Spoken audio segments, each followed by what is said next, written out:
to me and, you know, all these different things. And I kind of was reading the situation more of a, like, realizing that it wasn't just a juvenile being signed to death row. He was taking himself as well as the crew.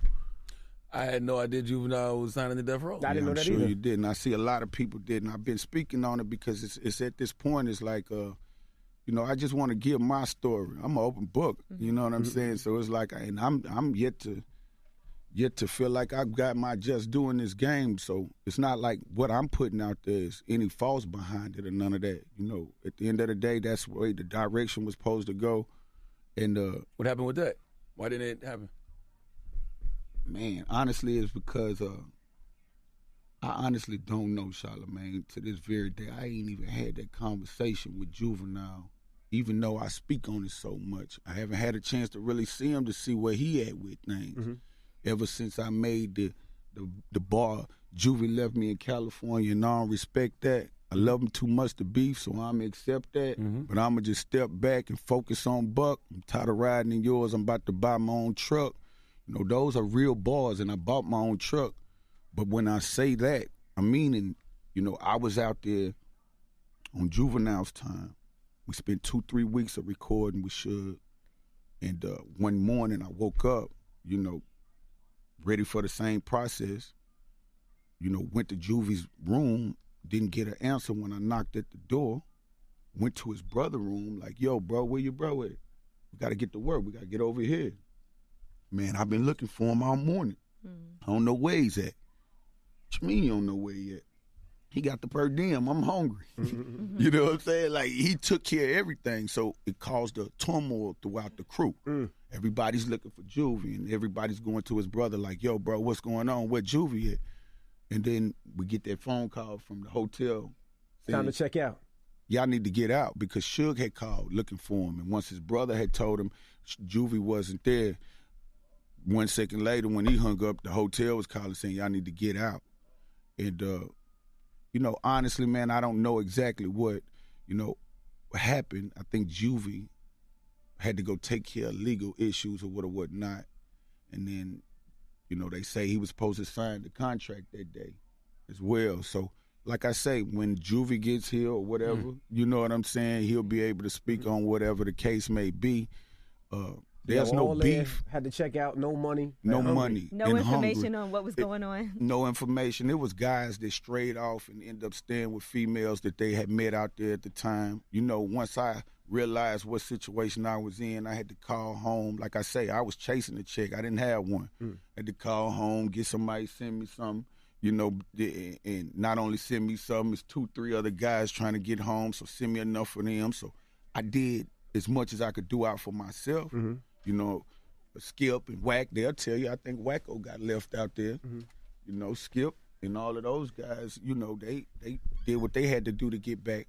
Skip ended up having to fly back out there because, you know, during the turmoil, one of the vehicles was left. He had to fly back and drive the vehicle back to New Orleans. So like I say, the experience of that was enough to let me know, okay, let me go ahead and move on. And that, like I say, probably like a week or two later is when I got that call from Sha Money about the record that I was playing. But in the same time, he was asking what's going on with me. And I'm like, look, man, my situation that was moving with them, I jumped off of it. You know what I'm saying? And he was like, what? You know, man, 50 really, really paying attention to you. And I'm like, okay, cool. And next thing I know, the next call was, yo, man, M loved the record. He want to mix the record, bro. And I'm like, M? You talking about Eminem? Like, you feel? So it started from there.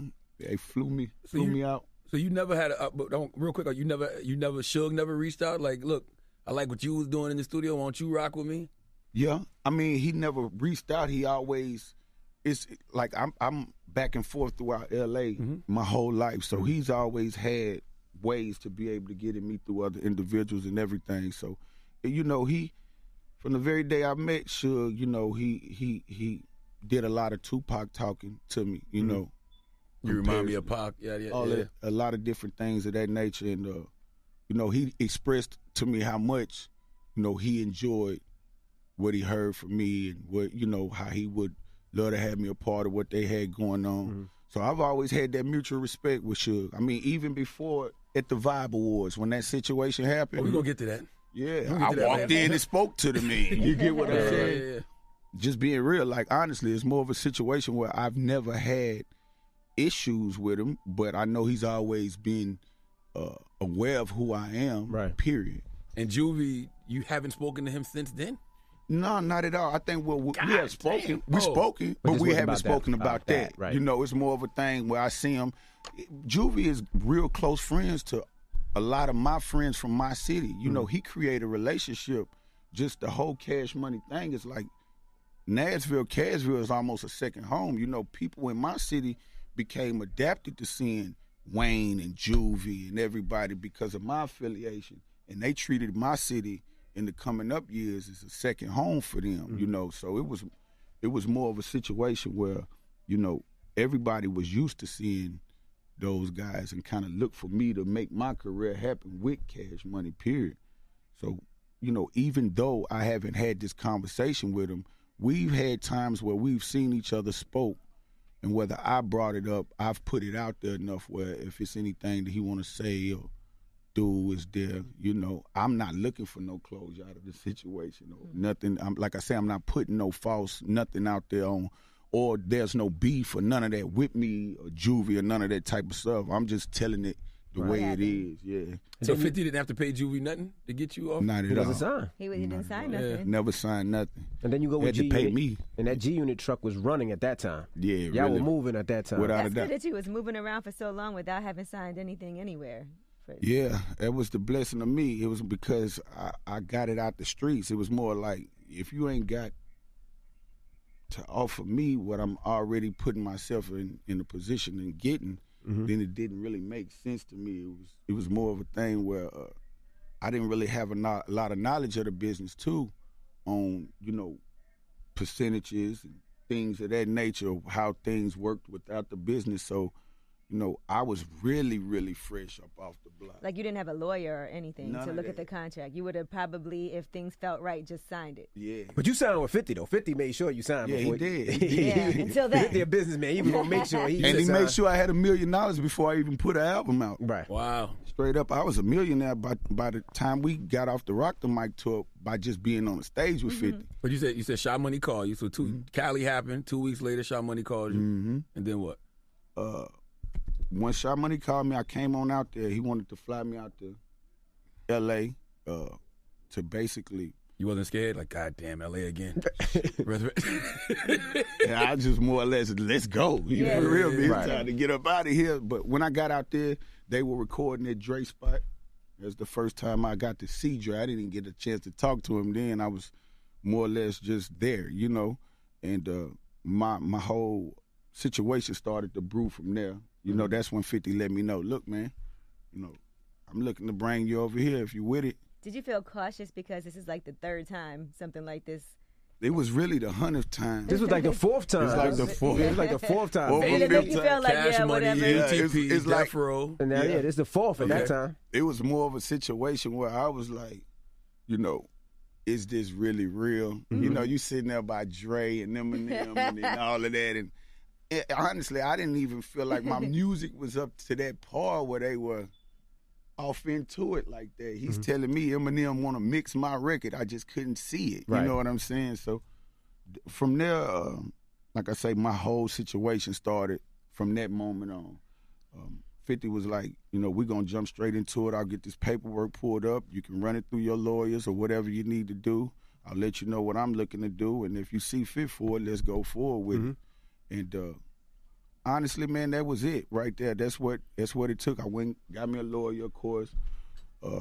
At the time, I was dealing with a manager. Well, he wasn't my manager. He was Juvenile's manager, Ron Bird. Shout out to Ron Bird.